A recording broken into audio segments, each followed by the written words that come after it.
Praise the Lord. கர்த்தருக்கு மகிமை உண்டாவதாக. இந்த 2026ஆம் ஆண்டு உங்கள் யாவரையும் ஆண்டவராக இயேசு கிறிஸ்துவின் நாமத்தினாலே வாழ்த்துகிறேன். கடந்த 2025ஆம் ஆண்டு முழுவதும் நம்மோடு கூட இருந்த கர்த்தர் இந்த புதிய ஆண்டிலும் நம்மோடு கூட இருந்து நம்மை வழிநடத்துவாராக. இந்த புதிய ஆண்டில் கர்த்தர் கொடுக்கிற வார்த்தை எபிரேயர் புத்தகம் 6ஆம் அதிகாரம் 14ஆம் வசனம், நிச்சயமாக நான் உன்னை ஆசீர்வதிக்கவே ஆசீர்வதித்து உன்னை பெருகவே பெருக பண்ணுவேன் என்றார். அன்புக்குரிய தேவனுடைய பிள்ளைகளே, ஆபிரகாமை பார்த்து ஆண்டவர் இந்த வார்த்தை சொல்லுகிறார்.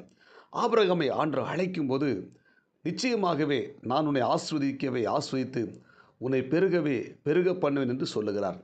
கர்த்தருடைய வார்த்தைக்கு கீழ்ப்படிந்து ஆபிரகாம் எல்லாவற்றையும் விட்டு அவன் கர்த்தர் காண்பித்த இடத்துக்கு புறப்பட்டு போகிறார். புறப்பட்டு போகிற இந்த ஆபிரகாமை ஆண்டவர் ஆசீர்வதிக்கிறார்.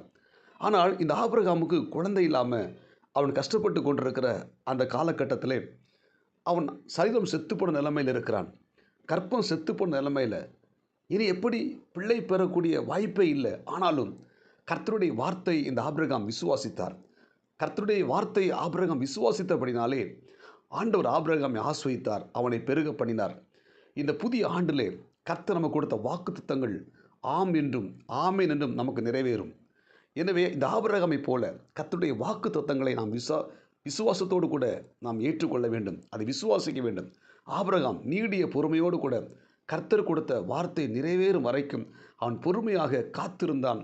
காத்திருந்த ஆபிரகாமை ஆண்டவர் ஆசீர்வதித்து உயர்த்தினார், பெருக பண்ணினார். இன்றைக்கு நம்முடைய வாழ்க்கையில் கர்த்தருடைய வாக்கு தத்தங்கள் நிச்சயமாக நிறைவேறும். இந்த எபிரேயர் 6ஆம் அதிகாரம் 13ஆம் வசனத்தை நீங்கள் வாசித்து பார்த்தீங்கன்னா, ஆபிரகாமுக்கு தேவன் வாக்குத்தத்தம் பண்ணின போது ஆணையிடும்படி தம்மிலும் பெரியவர் ஒருவரும் இல்லாதபடி தமது பேரிலே தானே ஆணையிட்டு கொடுக்கிறார். அந்த வாக்குத்தத்தங்கள் தேவன் பேரில் ஆணையிட்டு கொடுக்கப்பட்டது. தேவன் மேல் ஆணையிட்டு கொடுக்கப்பட்ட அந்த வாக்குத்தத்தங்கள், அதாவது ஆணையிடுதல் என்று சொல்லி நாம் பார்ப்போமானால் அது ஒரு உறுதியை குறிக்கிறது.